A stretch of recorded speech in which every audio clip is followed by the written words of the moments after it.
Our next comic is the pride of Lebanon. Too short for stand-up. Jane O'Connor. Give it up for Jane. Thank you. Woo. What happened here? It's my height. Sorry, getting old. I get lost. You know, I don't need lights and all this kind of stuff. When you're old, you just get lost. So, but you know what really sucks about getting old is you start to shrink. And I don't need that. You know, like of anybody who's 8 and older in my family, I'm already still the shortest. When I was a kid, I didn't get hand-me-downs. I got hand-me-ups. My mom would be like, "Oh, look, your sister dropped off some clothes from your niece that she outgrew." Okay. She's 9, Mom. I'm a freshman in high school. They have Barbie designs all over them. "Oh, it'll be fine. You'll love it." No. "Your friends will love it." No, they'll love making fun of me. "Oh, you'll survive." Yeah, I went to an inner city Chicago public high school.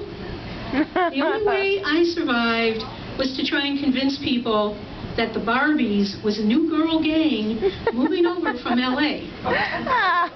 Our colors were light pink and dark pink.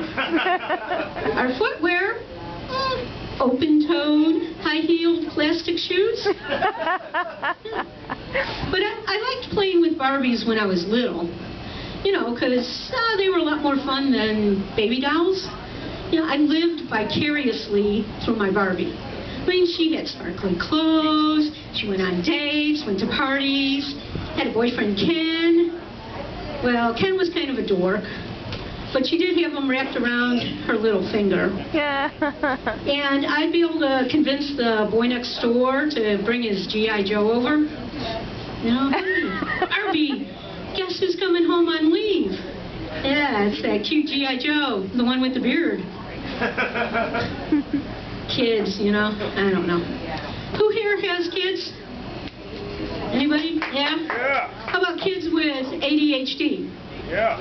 Or boyfriends or husbands with ADHD? Yeah, I got those. I was listening to an interview about an author who has ADHD, and he wrote a book, and he was trying to, he did it so that he could help parents and kids learn to focus like he did. His name's Noah Sit Still. And he said it took him about 6 months to write the book. And one of the things he did was to make sure that he wrote a set number of words each day as a minimum. That helped him to focus. And I thought, hey, I could really use help focusing. So I went on Amazon. I was, you know, thinking of buying the book. But I think he's deluding himself about how focused he was, because it was like only 3.5 pages. So in 6 months, that's what, like 4 or 5 words a day? Yeah. I think he could have done a little better. But I have a friend who, I swear she's ADHD, because she's always bouncing off the walls, and she was so excited because she got a new cell phone. She's like, "Oh, got a new cell phone, I got a smartphone, oh, it's so good, it's so smart." It's like, yeah, what? You're trying to tell me my phone's dumb? No, you know, no, honest. Hey, we went to high school together. You know, remember, I was a Barbie. So, anyway, she's like, no, it's a smartphone. What, it passed a Mensa test? I mean, and she's like, no, you know, they have apps and stuff. And I said, yeah, I understand. Smartphones have an aptitude, which helps give you an attitude. But there is an app for everything nowadays.